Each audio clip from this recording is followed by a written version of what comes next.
सब लोगों के बीच उपस्थित स्वास्थ्य विभाग के सचिव श्री मनोज कुमार जी, राज्य स्वास्थ्य समिति के कार्यपालक निदेशक श्री सुहर्ष भगत जी, अपर सचिव और राज्य आयुष समिति के EO doctor Aditya Kumar ji, doctor Aditya Prakash ji, मुख्य कार्यपालक पदाधिकारी राज्य स्वास्थ्य सुरक्षा समिति शशांक शेखर सिन्हा जी, मेरे आप्त सचिव श्री अमिताभ सिंह जी, श्री राजेश कुमार जी, श्री शैलेश चंद्र दिवाकर जी, यहाँ उपस्थित आईजीआईसी के director doctor Sunil ji, IGIMS के director doctor Vidya Kumar ji, Muzaffarpur Tata Homi Bhabha Tata cancer hospital से यहाँ उपस्थित डॉक्टर रविकांत जी, एनएमसीएच की सुपरिटेंडेंट, अन्य सभी मेडिकल कॉलेज हॉस्पिटल के यहाँ अधिकारीगण और नव सूचीबद्ध अस्पतालों के सभी निदेशक, चिकित्सकगण, आज के इस उन्मुखीकरण कार्यशाला में उपस्थित सभी भाइयों बहनों, मीडिया के साथियों, आज एक बहुत ही महत्वपूर्ण कार्यक्रम में हम सब लोग यहाँ इकट्ठे हुए हैं और मैं सबसे पहले राज्य स्वास्थ्य सुरक्षा समिति को इस कार्यक्रम के आयोजन के लिए धन्यवाद देना चाहता हूं, शशांक शेखर सिन्हा जी को, उनकी पूरी टीम को, कि पूरे राज्य में बेहतर तरीके से आयुष्मान योजना का संचालन किया जाए। इस काम को राज्य स्वास्थ्य सुरक्षा समिति ठीक से कर रही है। इस योजना की शुरुआत 23 सितंबर 2018 को आदरणीय मुख्यमंत्री श्री नीतीश कुमार जी और उस वक्त के तत्कालीन राज्यपाल महोदय के द्वारा बिहार में हुआ था। उसी दिन इस योजना की राष्ट्रीय स्तर पर शुरुआत आदरणीय प्रधानमंत्री नरेंद्र मोदी जी के द्वारा अपने बगल के प्रदेश झारखंड से हुआ था और इस योजना के शुरू हुए 6 वर्ष बीत चुके और इन 6 वर्षों में हम सब लोगों ने कोरोना के कालखंड को भी देखा है। बीच के 2-3 वर्ष कोरोना के कारण इस कार्य से हम लोग प्रभावित भी हुए। जितना विस्तार होना चाहिए था वो विस्तार हम नहीं कर पाए। आयुष्मान योजना के तहत जितने अस्पतालों का पंजीकरण कराना चाहिए, सूचीबद्ध कराना चाहिए, उसमें थोड़ी कमी रही थी, क्योंकि हम सब लोग का फोकस पॉइंट उस समय कोरोना था और कोरोना से लोगों का जान बचाना था पूरे स्वास्थ्य विभाग का। लेकिन फिर भी विगत 6 वर्षों से जो ये योजना चल रही है, इस योजना की कई उपलब्धियां, उन उपलब्धियों की चर्चा भी मैं करना चाहूंगा। जब इस योजना की शुरुआत हुई थी तो केवल 3 निजी अस्पतालों के पंजीकरण से इस योजना की शुरुआत हुई थी और आज वह संख्या बढ़ के 587 पे पहुंच गई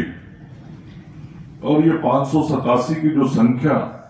पहुंच गई है, ये 3 से शुरू होकर पहुंचा है। तो कितना आगे हम बढ़े हैं, यह नंबर बताने के लिए पर्याप्त है कि हम किस तरीके से प्रयास कर रहे हैं। उसी प्रकार से जो सरकारी अस्पतालों को भी हम लोगों ने सूचीबद्ध किया और 586 गवर्नमेंट हॉस्पिटल्स इसके अंदर सूचीबद्ध हैं और कुल मिला के आज बिहार में 1173 अस्पताल सूचीबद्ध हैं जो इस आयुष्मान योजना के तहत लोगों को सेवा देने का काम कर रहे हैं। और विस्तार से अभी स्वास्थ्य सुरक्षा समिति के अधिकारी के द्वारा बताया गया कि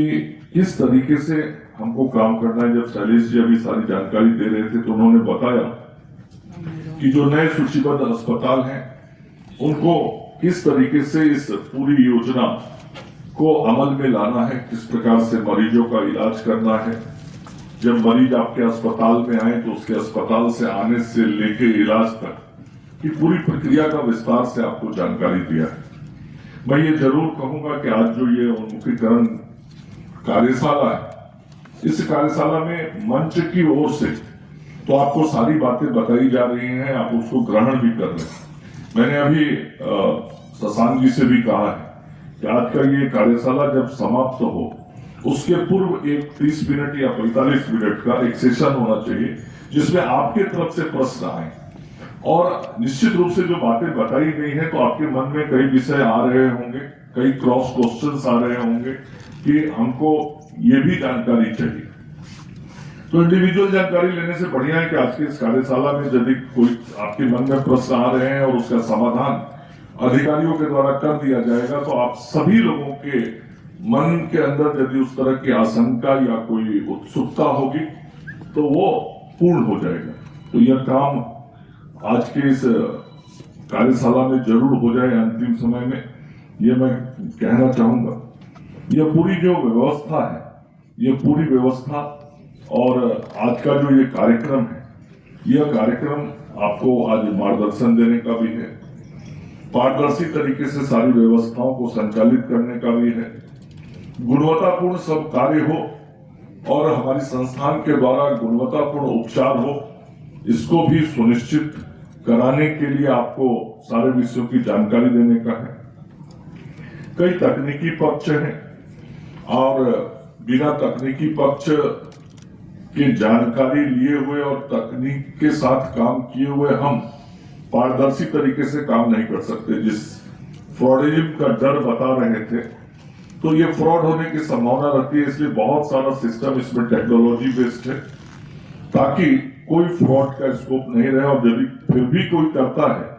तो वो सारा पेनल्टी और दंड का प्रावधान बताया गया।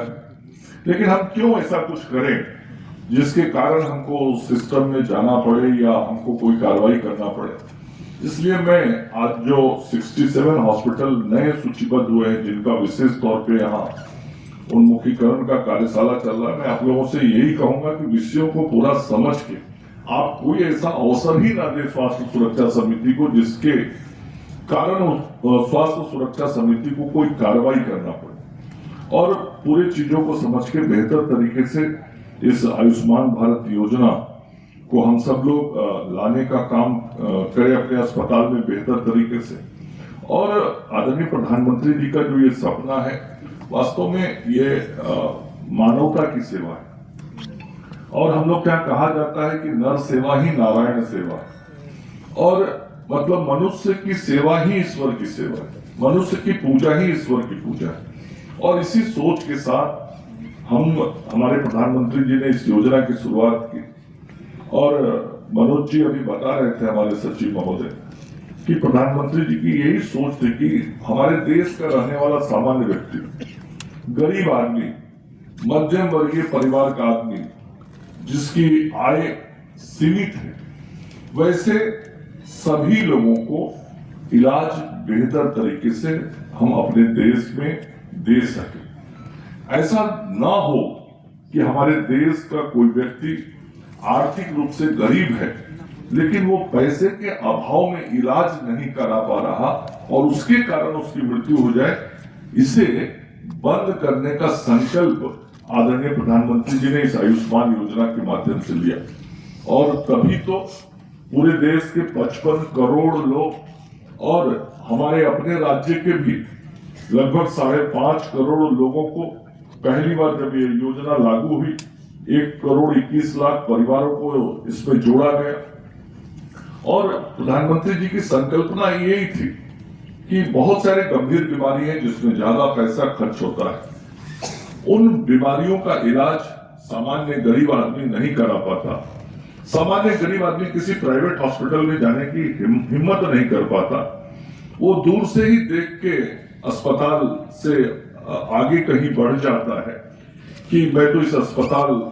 का जो शुल्क है वो दे नहीं पाऊंगा। तो प्रधानमंत्री जी ने और मुख्यमंत्री जी ने इस बात को सुनिश्चित किया कि वो गरीब भले उस अस्पताल का शुल्क नहीं दे पाता हो लेकिन बिहार की सरकार और भारत की सरकार मिलके उस अस्पताल का शुल्क देगी, लेकिन उस गरीब का इलाज जरूर उस अस्पताल में होना चाहिए। यही सोच और इसी सोच के साथ ये योजना जमीन पर लाई गई और जैसा मैंने कहा शुरू में 1,21,00,000 परिवार, 5.5 करोड़ इंडिविजुअल्स इनलिस्टेड हुए, वो लाभुक की सूची में आए। उसके बाद मैंने मुख्यमंत्री अपने श्री नीतीश कुमार जी से आग्रह किया कि मुख्यमंत्री जी, इस 1,21,00,000 परिवार के बाद भी राज्य में 58 लाख परिवार ऐसा बच जा रहा है जो राशन कार्डधारी है, गरीब है, लेकिन वो भारत सरकार की जो सूची है उससे वो बाहर है, उसको लाभ नहीं मिल पा रहा है। और उन गरीबों की भी सेवा हमको करनी चाहिए, उनको भी इस योजना का लाभ देना चाहिए। और आदरणीय मुख्यमंत्री जी को मैं धन्यवाद देना चाहता हूं कि उन्होंने उस प्रस्ताव की स्वीकृति दी, और अभी से लगभग मुझे लगता है कि 10-11 महीने पहले इस बात का निर्देश दिया और कैबिनेट से उसकी स्वीकृति हो गई कि पूरे बिहार में जितने भी राशन कार्डधारी वो सभी इस योजना के लाभार्थी होंगे, और कुल 1,79,00,000 परिवार अब हो गए। पहले जहां 1.21 करोड़ परिवार था, वहीं अब 1.79 करोड़ फैमिली इसका लाभुक हो गया। और इंडिविजुअल्स जहां 5.5 करोड़ थे, वो इंडिविजुअल भी बढ़ के लगभग 8.5 करोड़ आज इस राज्य के अंदर हो गए। तो राज्य की जो पूरी आबादी है, उस आबादी का लगभग 65 to 70% जो हमारी जनता, वो आज इस योजना से कवर्ड हो गई है, और इस योजना का लाभ हम उन लोगों को दे रहे हैं। मैं जरूर यहाँ हमारे सरकारी अस्पताल के भी कुछ पदाधिकारी दिखाई पड़ रहे हैं, मैं उनको भी कहना चाहता हूँ कि हमारा जो प्रयास है कि हम सभी गरीबों तक आयुष्मान योजना का लाभ पहुंचाएं। यहाँ तो प्राइवेट हॉस्पिटल के लोग आज आए ही हैं, सरकारी अस्पताल के भी जो लोग हैं वो अपने यहाँ लाभुकों को खोज के थोड़ा इस योजना का लाभ दें। कई गरीब लाभुक ऐसे आते हैं जो बेचारा पूरी योजना की जानकारी नहीं रखता, लेकिन हमारे हॉस्पिटल में सिस्टम भी बना है, हमारे हॉस्पिटल में जो रजिस्ट्रेशन काउंटर है वहीं पे सिस्टम भी बना है कि हम आयुष्मान कार्ड भी बना के लाभुकों को देते हैं। लेकिन वो मरीज आता है, इलाज करा के जाता है, हम यदि उससे बातचीत करके उसका आयुष्मान कार्ड बनवा दें, केवल उससे राशन कार्ड पूछना है कि तुम्हारे पास राशन कार्ड है कि नहीं। यदि आपके पास राशन कार्ड है तो आप निश्चित रूप से आयुष्मान योजना के लाभार्थी हैं, चाहे वह प्रधानमंत्री जन आरोग्य योजना हो या मुख्यमंत्री जन आरोग्य योजना। तो दोनों में से किसी योजना के आप लाभार्थी हैं, और उनको यदि वो कार्ड बना के हम दे दें, उनको इम्पैनल्ड करा दें, तो आपके अस्पताल को भी जो इंसेंटिव मिलता है ट्रीटमेंट का, वो पैसा मिलेगा, उस अस्पताल के विकास में उस राशि का योगदान होगा। डॉक्टर्स को और पैरामेडिक स्टाफ्स को भी इंसेंटिव देते हैं। तो सरकार के सिस्टम में जो हॉस्पिटल है उनको भी इस पर ध्यान देना चाहिए। प्राइवेट हॉस्पिटल के लोग तो इस काम को करते ही होंगे। और मुझे खुशी इस बात की कि 6 वर्ष हुए इस योजना के। 6 वर्ष में मैंने कहा कि 19 से 22 तक 3 साल ऐसा था जो कोरोना में हम लोगों का बीता, और जितना ध्यान इस योजना के क्रियान्वयन पे देना चाहिए था वो गांव तक हो नहीं पाया, क्योंकि फोकस पूरी तरीके से जान बचाने पर थी, कोरोना से बचाव पर थी। फिर भी अभी तक अपने राज्य में हम सब लोगों ने 20,50,000 लोगों का इलाज बिहार के अंदर कराया है इस योजना के, और अभी तक 2670.78 करोड़, मतलब 2,670 करोड़ एंड 78 लाख रुपीस का ट्रीटमेंट इस योजना के तहत केवल हुआ। और मैं धन्यवाद देना चाहूंगा राज्य स्वास्थ्य सुरक्षा समिति को फिर से कि ये जो लास्ट फाइनेंशियल ईयर था 24-25, इस एक वित्तीय वर्ष में केवल 1 साल में 1,000 करोड़ रुपए का इलाज बिहार के गरीबों का ये पीएम जय और एमएम जय योजना से किया गया। इतना बड़ा काम हुआ है। ये 1,000 करोड़ रुपया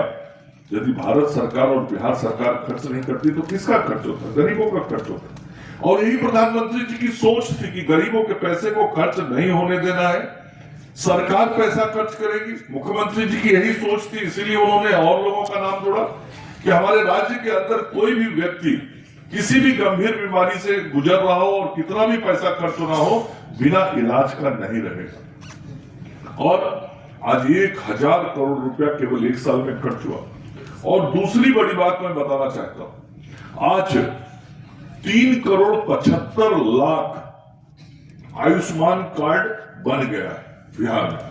और पूरे देश में आयुष्मान कार्ड बनाने में बिहार आज तीसरे नंबर पे। 1 नंबर तो हम हो ही नहीं सकते, क्योंकि उत्तर प्रदेश की आबादी हमसे दोगुनी है, तो हमेशा उत्तर प्रदेश हमसे आगे रहेगा क्योंकि उसकी जनसंख्या ज्यादा है। लेकिन हम दूसरे नंबर पे पहुंच जाए इसके प्रयास किए जा रहे हैं। और अभी मुझे सीईओ ने, एसएसएस के सीईओ ने दिखाया, शशांक जी ने वो पत्र, चीफ सेक्रेटरी ने यह निर्देश दे दिया है कि अगले सप्ताह के 3 दिन एक विशेष अभियान पूरे राज्य में आयुष्मान कार्ड बनाने का चलाया जाएगा। क्या तिथि है? 26 से 28,